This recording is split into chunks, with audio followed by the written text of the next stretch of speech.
어서 오십시오. 편안한 시간 보내고 계신지요? 책방에 오신 걸음 환영합니다.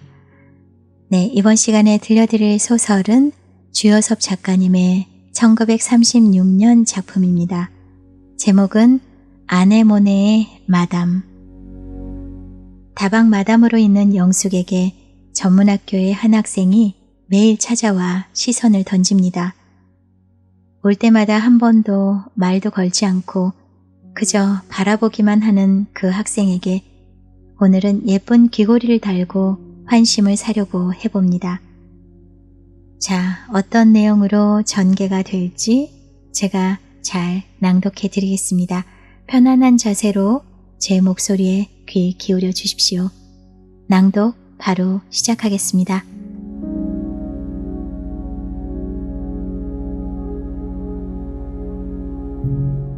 아네모네의 마담. 주요섭. 1. 티룸 아네모네의 마담으로 있는 영숙이가 귀걸이를 두 귀에 끼고 카운터 뒤에 나타난 날, 아네모네 단골 손님들은 영숙이가 머리를 움직일 때마다 한들한들 춤을 추는 그 자줏빛 귀걸이의 아름다움을 탐복하였다. 아니, 그보다도 그 귀걸이가 가져온 영숙이 자신의 아름다움에 황홀하였다. 아, 그것이 귀걸이를 달고 나서니 아주 사람을 죽이네 그랴. 하고 한편 구석에서 차를 마시다 말고 수군거리는 사람도 있고, 마담이 아주 귀걸이로 한층 더 떼서 귀부인이 됐는걸? 하고 크게 웃는 사람도 있고, 양주 두어 잔에 얼굴이 붉어진 신사 한 분은 돈을 치르러 와가지고 그 귀걸이 참 곱다 하면서 귀걸이를 만지는 채 하며 영숙의 매끈한 뺨을 슬쩍 만지는 것이었다. 오늘 영숙의 가슴은 사탕 도둑질해 먹다가 들킨 어린아이 가슴처럼 조이고 불안스러웠다. 그는 몇 번이나 변소로 들어가서 콤팍트를 꺼내 그 동그란 명경에 비치는 얼굴, 아니 그 귀걸이를 보고 또 보았다. 카운터 뒤에 나서 있는 때에도 크게나 적게나 손님들이 귀걸이에 대해서는 무슨 말이고 하는 것이 들릴 때마다 그는 그 한들한들하는 귀걸이를 손으로 어루만지었다. 그리고 거리로 통한 출입문이 열릴 때마다 그의 얼굴은 금시로 홍당무같이 빨개지고 두 손끝이 바르르 떠는 것이었다. 문이 열릴 때마다 가슴이 내려앉는 것 같았다. 그는 기다리는 것이었다. 마치 자기 일생에 가장 큰 운명을 지배할 한 사건이 그 문을 열고 들어설 때를 기다리는 것처럼 조바심이 되는 것이었다. 문이 열릴 때마다 무슨 무서운 것이나 얘기하는 사람처럼 힐끗 그쪽을 바라다 보는 것이었다. 바로도 못 바라다 보고 힐끗 곁눈으로 도둑질해 보는 것이었다. 문이 방싯이 열렸다.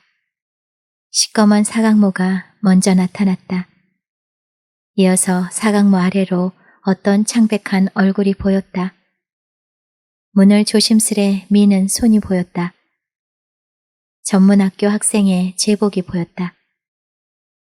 그 순간 영숙은 가슴이 내려앉았다.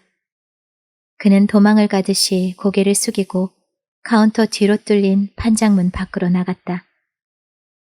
귀걸이가 판장문에 부딪혀서 옥을 굴리는 듯한 쨍그렁 소리가 났다. 물론 그 소리는 영숙이 혼자서만 들을 수 있었다. 그 뒤는 바로 부엌이었다. 영숙이는 차 끓이는 화덕 앞을 지나 변소로 또 들어갔다. 변소 문을 안으로 잠그고 그는 잠시 두 손을 가슴에 대고 우두커니 서 있었다. 어떡할까? 하고 그는 스스로 물었다. 그는 콤팍트를 꺼내서 그 조그만 명경에 비친 콧잔등을 들여다보았다. 그는 무의식하게 분가루를 콧잔등에 두세 번 찰싹찰싹 두드렸다. 그러나 그가 콤팍트 명경을 꺼낸 목적은 거기 있는 것은 아니었다. 그는 살짝 고개를 돌려 동그란 명경 앞에 나타나는 귀걸이를 보았다. 귀걸이가 한들한들 떨렸다. 그만 빼고 말까? 하고 그는 생각하였다.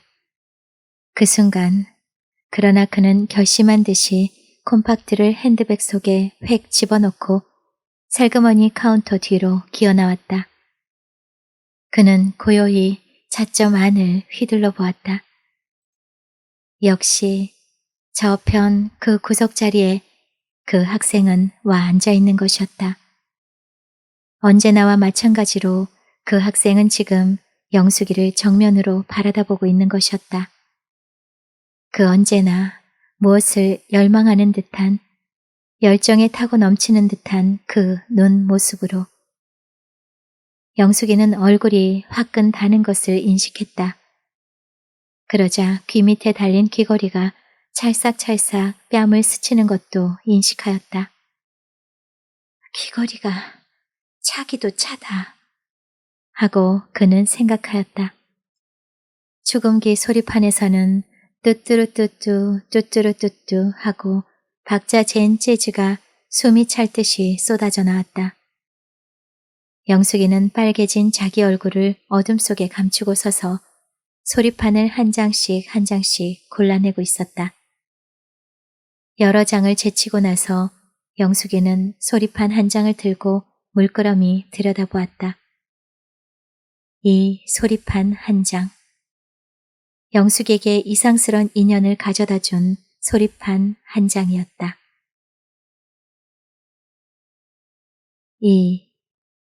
그것은 아마 약 한 달 전 일이었다. 하얀 저고리를 입은 뽀이가 한 벌 접은 하얀 종이를 영숙에게 전해주던 것이. 그리고 뽀이는 고갯짓으로 저편 한 구석에 혼자 앉아있는 어떤 제복 입은 학생을 가리키었다. 그 학생을 바라다 본 영숙의 첫인상이 몹시도 창백한 얼굴이었다. 그 창백한 얼굴에서 발사되는 두 개의 시선, 그것이 영숙이를 이상스런 감정으로 인도하는 것이었다. 그 두 눈은 뚫어질 듯이 영숙이를 응시하는 것이었다. 그 눈 모습은 마치 몹시 사랑하는 애인을 건너다 보는 순결하고도 열정에 찬 그러한 눈이었다. 영숙이는 얼른 그 시선을 피하면서 종이를 펴들었다. 그때 영숙이는 가슴 속에서는 무엇이 털썩 소리를 내고 떨어지는 듯 싶었다. 그러나 슈베르트의 미완성 교향악을 한 장 틀어주시면 고맙겠습니다. 오직 이것이었다. 영숙이는 다시 그 학생을 건너다 보았다. 역시 열정에 찬 두 눈이 영숙이를 집어삼킬 듯이 바라다보고 있는 것이었다. 영숙이는 그 소리판을 찾아서 축음기 위에 걸어놓았다. 심포니의 조화된 멜로디가 담배 연기로 자욱한 방 안 구석구석에 울릴 때 그 학생은 잠시 빙그레 웃었다. 그 웃음은 얼굴이 창백한 탓이었든지 어째 몹시 구슬픈 고적한 미소였다. 그러나 그 다음 순간 그 학생은 눈을 스르르 감았다. 영숙에게는 이 학생의 얼굴은 어디서 한두 번 보았던 듯한 낯익은 얼굴이었다. 어디서 보기는 분명 보았는데 언제 어디서인지를 꼭 집어낼 수 없는 그러한 어슴푸레한 기억이었다.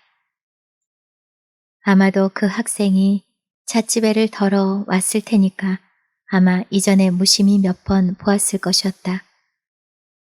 그러나 그 학생이 얼굴이 그렇게 창백하고 그 두 눈이 그렇게 열정과 애수에 차 있는 것은 이날 밤 비로소 처음 보는 듯 싶었다.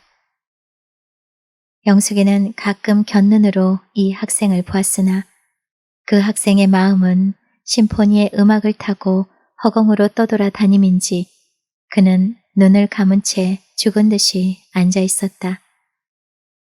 소리판 한 면이 다 끝나고 스르르 턱 하고 멎자 그 학생은 눈을 번쩍 떴다. 영숙이는 얼른 외면을 하고 축음기 바늘을 바꿔 끼웠다. 그날 저녁 이후에 서너 번이나 영숙이는 뽀이를 통하여 그 창백한 얼굴의 소유자로부터 편지를 받았다. 슈베르트의 미완성 교향악. 오직 이 문구 하나뿐이었다. 그 학생은 매일 왔다. 매일 저녁 9시쯤 되면 와서는 꼭 한 구석에 마치 자기가 정해놓은 자리라는 듯이 그 자리에 가 앉아서 홍차 한 잔 마시고는 2시간가량 앉았다가 가는 것이었다. 그는 와 앉아서는 정해놓고 영숙이를 바라다보는 것이었다. 세상에 다른 아무 존재도 없이 오직 영숙이만이 있다는 듯이 그 두 눈은 영숙이를 바라다보는 것이었다. 애정과 욕망과 정열에 가득 찬 눈이었다. 그런데 영숙이는 첫날부터 이 시선이 반가운 것을 감각한 것이었다.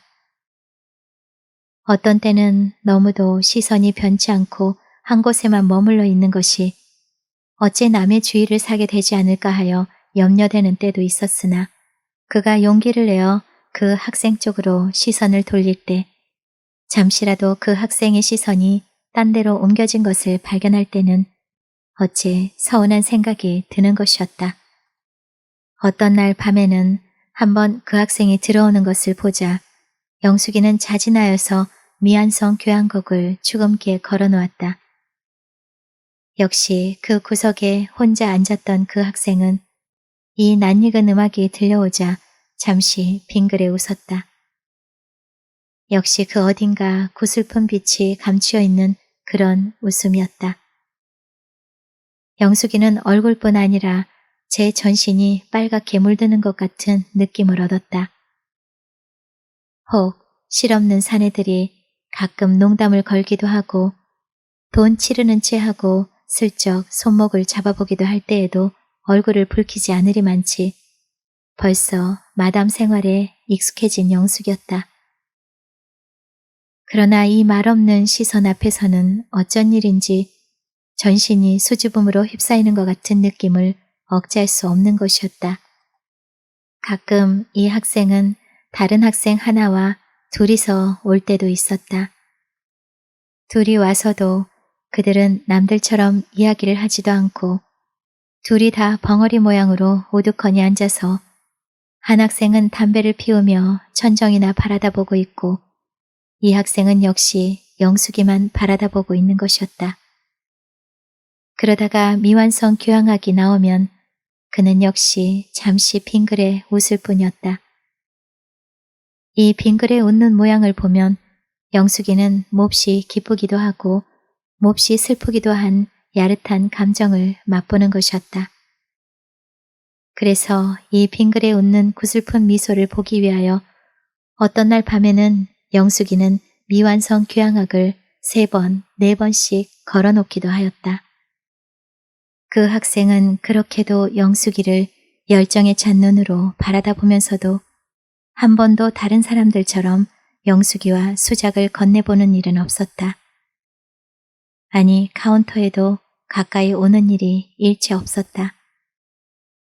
잣값도 반드시 뽀이에게 물고 가고 한 번도 친히 카운터에 와서 내는 법이 없었다. 영숙이는 그 학생의 이름도 그실 모르는 것이었다.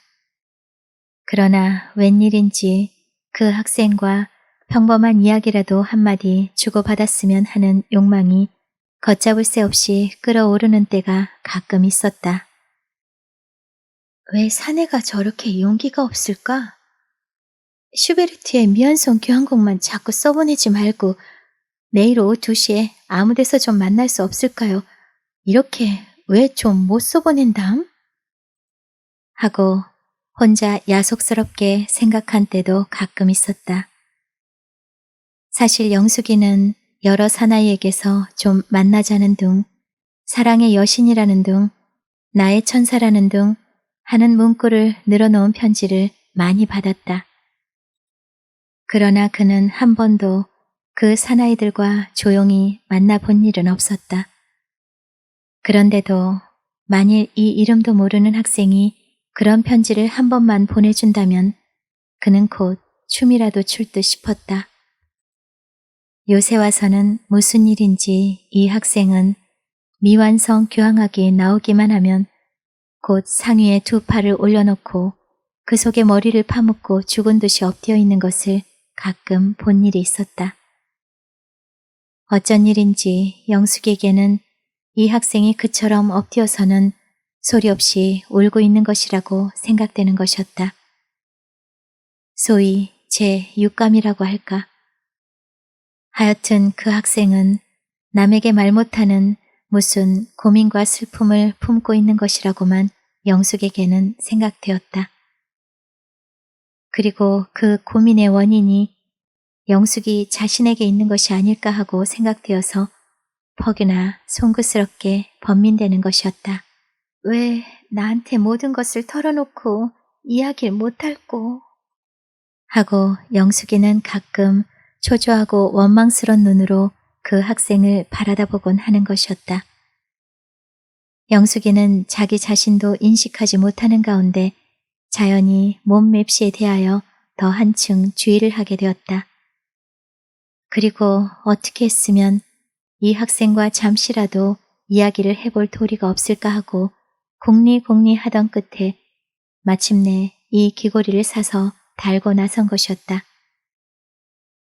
귀고리를 끼고 나서면 조선서는 흔치 않은 일이라 필연코 그 학생도 귀고리가 곱다라든가 얼굴과 어울린다라든가 하는 무슨 말이고 건네어 보게 될 것을 바랐던 것이다.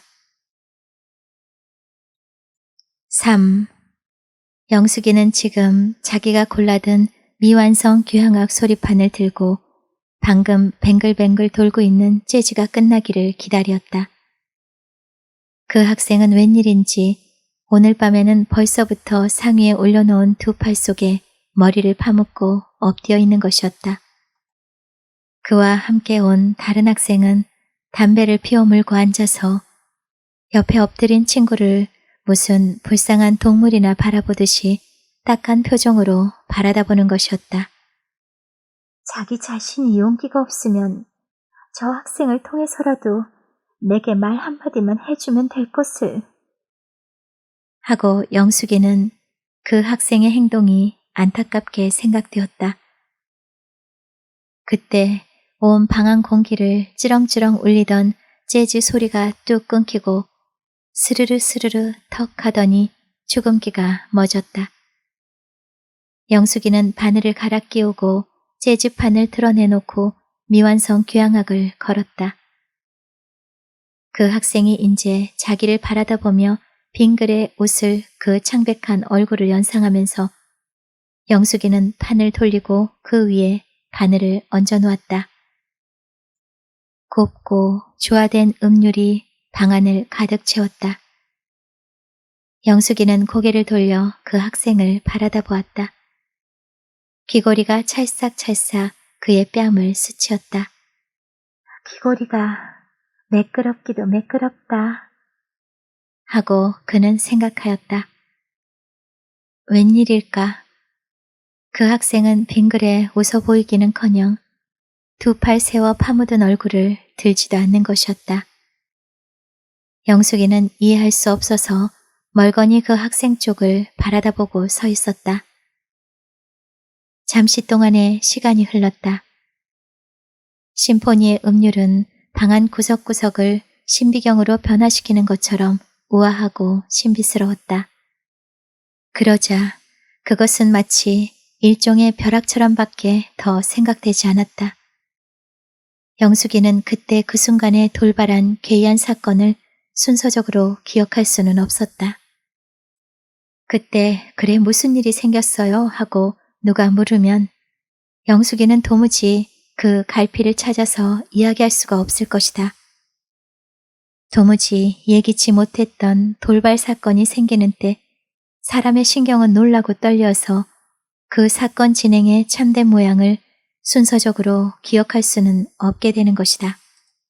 하여튼 영숙이가 맨 처음 본 바는 창백한 얼굴이었다. 상위에서 번개처럼 휙 올라오는 창백한 얼굴이었다. 그리고는 그는 무슨 고함 소리를 들은 것처럼 기억되었다. 마치 고막을 찢을 듯이 강렬한 무슨 외침이었다. 그 고함 소리가 무엇이라고 말했는지는 조금도 기억이 나지 않았다. 그 소리가 그 학생의 입에서 뛰쳐나왔다는 것만은 기억이 되었다. 그리고 그 다음 순간 영숙이는 카운터 앞에 우뚝 선 그 학생을 보았다. 성낸 호랑이처럼 씩씩거리는 그 숨소리를 똑똑히 들었다. 그러자 무엇이 와지끈하고 깨지었다. 음악 소리는 뚝 끊기고 사람들의 비명소리가 들렸다.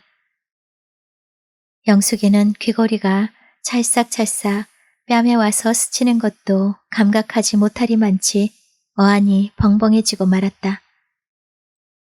그 뒤에는 한참 동안 혼란이 있었다. 사람들이 외치는 소리가 들리고 창백한 얼굴의 소유자와 함께 왔던 학생이 무엇이라고 온 방안을 향하여 몇 마디 소리를 지르고 그리고는 영숙이 보고도 무엇이라고 한두 마디 했지만은 영숙이는 그 말을 깨달아 들을 수가 없었다. 그리고 그 다음 순간 영숙이는 한 학생에게 끌려 문 밖으로 나가는 창백한 얼굴을 보았다. 한참 동안 와글와글 온 방안이 끓었다. 영숙이는 넋을 잃은 사람처럼 교의 위에 한참을 주저앉아 있었다. 죽음기에서 다시 음악 소리가 울려나오는 것을 듣고야 비로소 영숙이는 정신을 수습하였다. 카운터 위에는 뽀이가 주워서 올려놓은 깨어진 소리판이 여러 조각 놓여 있었다. 깨진 소리판은 슈베르트의 미완성 교향악이었다. 4. 한 두어 시간쯤 뒤에 아까 창백한 얼굴의 소유자를 억지로 끌고 나갔던 그 학생이 혼자서 다시 왔다. 그는 방안을 한번 휘둘러 보더니 카운터로 가까이 와서 카운터 위에 팔을 기대고 섰다. 마침 찻집 주인이 와 있었으므로 그 학생은 주인에게 소리판 값을 물었다. 참으로 미안하게 됐습니다. 하고 그는 사과하였다. 아까 그 소란이 있을 때 앉았던 손님은 다 가고 새로 손님들이 들어온 거로 손님들은 아까 그 소란을 모르는 모양이었다. 그래서 아무도 이 학생의 이야기를 들으려 모여들지 않았다. 오직 뽀이만이 곁에 와 서서 귀를 기울였다. 이야기를 대강이라도 들으시면 용서해 주실 줄 믿습니다. 아까 그 학생은 내 가까운 친구입니다. 아주 똑똑한 수재죠. 그런데 무슨 운명의 장난인지 그는 어떤 남편 있는 부인을 사랑하게 되었습니다. 이때 영숙이는 가슴이 몹시도 들먹거리는 것을 감각하였다. 그는 고개를 죽음기 쪽으로 돌리고 서서 이 학생의 말을 한마디라도 놓치지 않으려고 바싹 귀를 기울였다. 그 부인은 하필 다른 사람이 아니고 바로 우리 학교 교수 되는 이 아내입니다. 언제 어디서 어떻게 기회가 되어서 서로 사랑하게 되었는지는 나도 잘 모릅니다. 또 지금 길게 이야기할 필요도 없겠죠. 하여튼 두 사람의 사랑은 순결하고 또 열렬하였습니다. 그러나 이러한 세상에 있어서 그 사랑은 언제까지나 비밀일 수밖에 없었습니다. 현 사회에서는 매운 같은 더러운 성관계는 인정하면서도 집안 사정상 별로 달갑지 않은 혼인을 한 젊은 여인이 행이랄까 불행이랄까 남편 외에 딴 사람에게서 한 사람이 한 번만 가져볼 수 있는 그 고귀한 첫사랑을 바칠 수 있는 대상을 발견할 때 우리 사회는 그것을 더럽다고 낙인해버리고 조금도 용서치를 않으니까요. 그 사랑이 얼마나 순결하고 얼마나 열렬한 것을 이해해 줄 수 있는 사회도 아니고 또 이해해 보려고 하지도 않는 사회니까요. 더러운 기생 외입은 묵인하면서도 순결하고 고귀한 사랑은 그 사랑의 대상이 한번 다른 사람과 결혼한 사람이라는 다못 한 가지 이유하에 기생 외입보다도 더 나쁜 일처럼 탐의하고 비방하는 그런 우스운 사회니까요. 이거 설교가 너무 길어졌습니다. 새로 손님이 들어왔으므로 보이는 주문을 받으러 다녀와서 다시 가만히 서서 귀를 기울였다. 영숙이도 얼른 부엌으로 뚫린 조그만 문으로 커피 2잔을 얼른 주문한 후 카운터에 몸을 기대고 서서 묵묵히 귀를 기울였다. 두 분의 사랑은 퍽이나 불행했습니다. 더구나 약 한 달 전에 그 부인이 병원으로 병원에 입원을 하게 되었습니다. 떳떳한 사이 같으면야 아침부터라도 병원에 가서 살 수도 있으련만 두 사람의 사이가 그쯤 되고 보니 어디 내놓고 문병인들 갈 수가 있나요? 만일 이 사회에서 조금이라도 이 연애 관계를 알게만 된다면 이 사회는 통 떠들어 일어서서 그 부인을 무슨 파렴치한이나 되는 것처럼 탐의할 것은 뻔한 일이니 어디까지든지 두 분의 사랑은 비밀 속에 감춰두지 않을 수 없는 처지였죠. 영숙이는 자기도 모르게 몸을 떨었다. 그리고는 교의 위에 사뿐 내려앉아서 다시 귀를 기울였다. 문병도 한번 못 가고 이 친구는 하루 종일 거리로 싸돌아다녔습니다. 아침마다 한 번씩 병원으로 전화를 걸어서 병의 차도나 물어보고 그리고는 타는 가슴을 움켜쥐고서 헤매는 것이었습니다. 밤이 되니 잠 한숨 잘 수 있겠습니까? 나는 그의 마음을 좀 붙잡아 보려고 이리저리 많이 끌고 다녔죠. 그러다가 그 친구는 마침내 이 아네모네에 애착을 느끼게 되었답니다. 첫째, 그는 여기서 슈베르트의 미완성 교향악을 들을 기회가 있는데 기뻐한 것이죠. 그 친구의 말에 의하면 이 슈베르트의 미완성 교향악은 두 분 연인 사이에 가장 아름다운 추억을 실은 레코드인 모양입니다.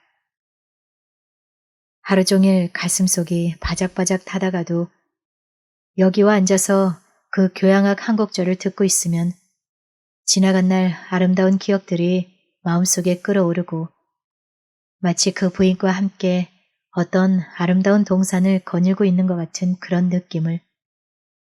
네, 잠시나마 그런 아름다운 환영 속에 취할 수 있고 또 어쩐지 병도 그리 중하지 않고 곧 나아질 것처럼 마치도 그 음악의 선율이 그 부인을 어루만져 병을 쾌차시킬 것 같은 그러한 환영에 잠겨진다고요. 또 그뿐 아니라 저기 저 그림 라고 말하면서 그 학생은 영숙이 등 뒤에 있는 벽을 가리켰다. 저 그림은 그 유명한 모나리자가 아닙니까? 영숙이는 힐끗 뒤돌아보았다. 거기에는 커다란 모나리자 그림이 걸려있는 것이었다. 영숙이는 카운터 뒤에 서 있으면 바로 머리 뒤로 그 그림이 보일 것이었다. 영숙이는 또 한 번 몸을 떨었다. 귀밑을 살짝살짝 스치는 귀고리가 따갑기도 하구나 하고 느껴졌다. 그 학생은 이야기를 계속하였다. 그 친구는 저 모나리자를 바라다 보기 위해 매일 여기 왔습니다. 교향악은 다른 찻집에서도 들을 수 있지만은 저 모나리자를 걸어놓은 집은 이 서울 장안에 여기 한 곳밖에 없으니까요. 부엌에서 차가 나왔다. 영숙이는 그 차를 뽀이에게 넘겨주고 또다시 교의에 말없이 앉았다. 모나리자. 그 친구는 자기 애인을 모나리자라고 불렀답니다. 애인의 얼굴이 저 그림과 같은 것은 아닙니다. 그러나 이상한 일로 얼굴 모습은 완전히 다르면서도 그 부인이 빙그레 웃을 때에는 꼭 저 모나리자를 연상시킨다고 합니다. 그래서 그 친구는 자기 방 벽에도 애인의 사진 대신으로 모나리자를 걸어 놓았더군요. 그러나 그 좁은 방 안에 앉아서 그 모나리자를 바라보면 가슴이 터져오는 고로 밤마다 이곳으로 뛰쳐와서 저 그림도 바라보고 또 그 미완성 교향악도 듣고 이렇게 해서 그의 혼란한 마음을 위안시켜 왔던 것입니다. 저편에서 어떤 손님이 뽀이를 커다랗게 불렀다. 뽀이는 이야기가 더 듣고 싶은 모양이었으나 억지로 갔다. 그런데 아까 저녁 때 입원해 있던 그 부인이 그만 세상을 떠났습니다.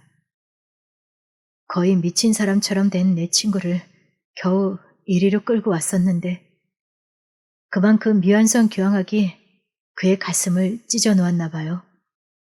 그래서 사정이 그만하니까 아까 그 행동은 용서해 주시기 바랍니다. 참으로 미안했습니다. 난 또 어서 가보아야 하겠습니다. 마음이 놓이지를 않으니. 이튿날 밤 찻집 아네모네에서는 언제나 그러한 것처럼 재즈 소리가 흘러나왔다. 방 안 공기는 어느새 담배 연기로 안개 낀 것처럼 자욱해 있었다. 아이 그런데 이 마담이 웬 변덕이 그렇게 많단 말이야. 어? 어저께 귀고리를 새로 낀 것이 썩 어울린다고 야단들이기에 한번 보려고 일부러 왔는데 그 귀고리는 어째서 그래? 하고 어떤 사나이가 말했다. 영숙이는 아무 대답도 없이 빙그레 웃어 보일 따름이었다. 그 웃음은 어딘가 구슬프고 고적한 기분을 띄운 웃음이었다.